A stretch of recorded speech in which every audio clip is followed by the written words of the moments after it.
will society accept a death potentially caused by a robot? And I'm wondering if you think that they will. I think that society will.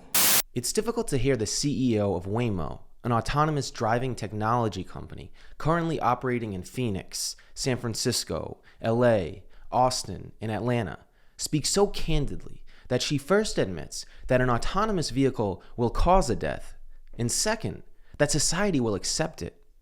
It sounds inevitable.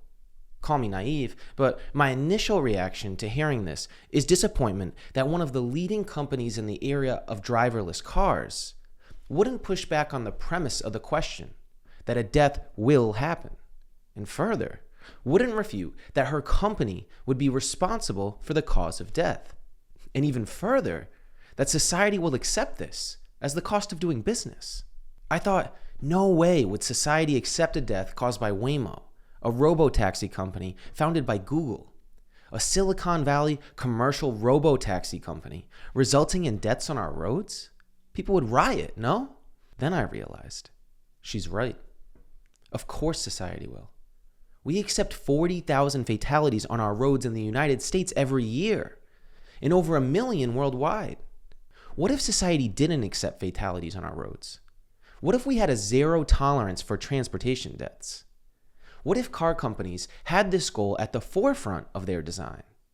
What if each street, road, and highway was designed and built in such a way that a fatality just wouldn't be possible?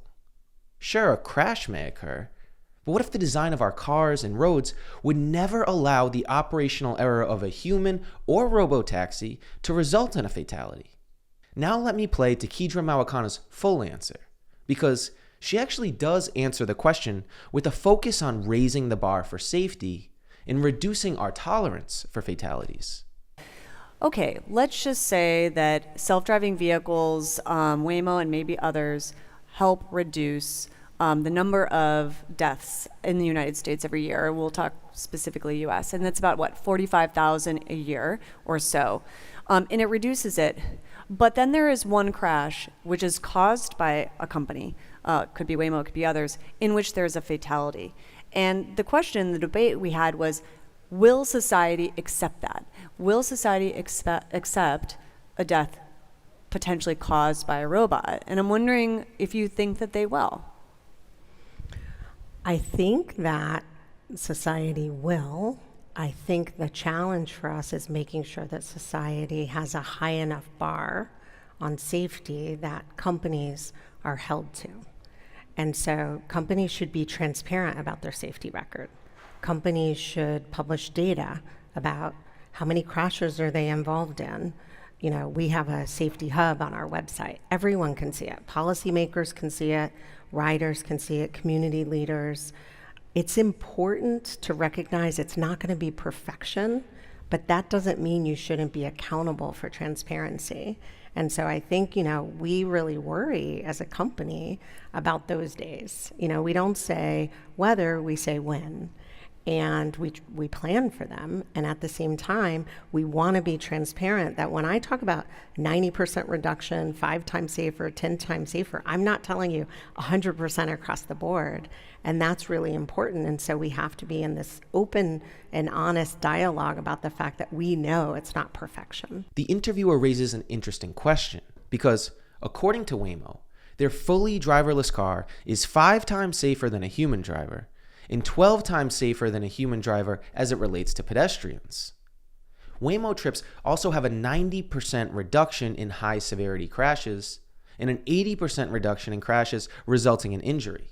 Mawakana calls for transparency and accountability for everyone involved in the car industry, which I agree with. I just think they can go one step further and have a zero tolerance for fatalities when people are using their service. If that sounds unrealistic, it's not. Society already has this attitude. We have a zero tolerance for plane, train, and boating fatalities. What if we thought of car transportation the same way we think about these other modes? If a flight goes down and people die, it makes national news. Society has zero tolerance for plane fatalities. Imagine if 40,000 people died each year on airplanes. Imagine if 40,000 people died each year taking the train. Imagine if 40,000 people died each year taking a ferry during their daily commute. There would be a local, state, and national state of emergency, and the operations would be forced to shut down immediately. We don't accept one fatality with these modes of transportation. But on our road network, we accept 40,000 annually. So, unfortunately, Takijo Mawakana is right. Society will accept a death caused by a robotaxi. But that doesn't mean we should. If you're interested in cities, economics, or planning, subscribe for more videos. And check out the Plan for People t-shirts in the shop below.